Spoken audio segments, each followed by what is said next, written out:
صدق اللہ رسولہ النبی الکریم ونحن علی ذلک من الشاہدین والشاکرین والحمد للہ رب العالمین۔ برادران اسلام و دیگر معززین کرام، السلام علیکم ورحمۃ اللہ وبرکاتہ۔ بہرحال میں مختصر سے وقت میں آپ حضرات کے سامنے کچھ باتیں گوشہ گزار کرنا چاہتا ہوں کہ اس انسان کی تخلیق کے لیے اللہ تبارک و تعالیٰ نے پوری کائنات کی تخلیق کی۔ پوری کائنات کا نظام، پوری کائنات کو اللہ تبارک و تعالیٰ نے بنایا ہے، صرف اس انسان کے لیے بنایا ہے۔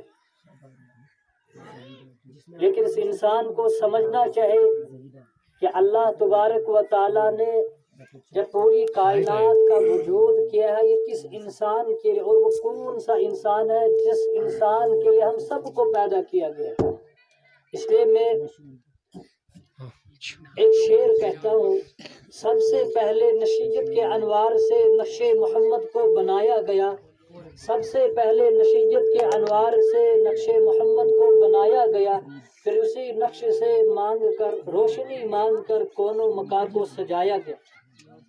یعنی کہ سب سے پہلے جب اللہ تبارک و تعالیٰ نے اس کائنات کو بنانے کا ارادہ کیا تو اللہ تبارک و تعالیٰ نے جس ہستی کا وجود لانا تھا وہ کون ہے، اور وہ کون سے ذات گرامی ہے جس کے لیے اس پوری کائنات کو بنایا ہے۔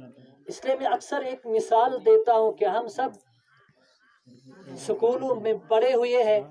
ہم جب سکول میں پڑھتے ہیں یا اپنے کسی بچے کو کہتے ہیں کہ آپ بیٹا کاغذ اٹھاؤ اور آپ اپنا ایک پرکار اٹھاؤ، جس کی طرف ہم پینسل لگاتے ہیں، اور وہ پرکار جو ہی ہم کاپی کے اوپر رکھتے ہیں ایک نقطہ بن جاتا ہے۔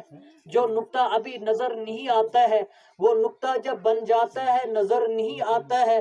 اب ہم نے پرکار کے ذریعے سے دائرے کو، اس سرکل کو بنانا شروع کر دیا ہے۔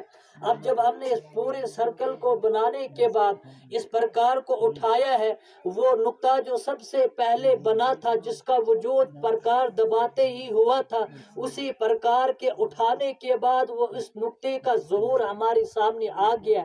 لیکن دائرہ تو پہلے بنا، دائرے کا جو وجود ہے وہ بعد میں ہے۔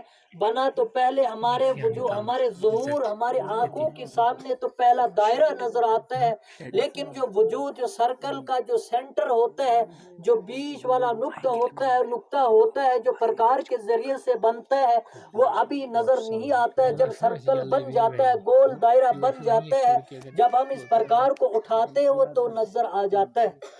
اسی طریقے سے جس پوری کائنات کو اللہ تبارک و تعالیٰ نے اس پوری سرکل کو بنانا تھا، اس پوری سرکل کو بنانے سے پہلے اللہ تبارک و تعالیٰ نے ایک نقطے کو وجود میں لایا ہے، وہ حضرت محمد عربی صلی اللہ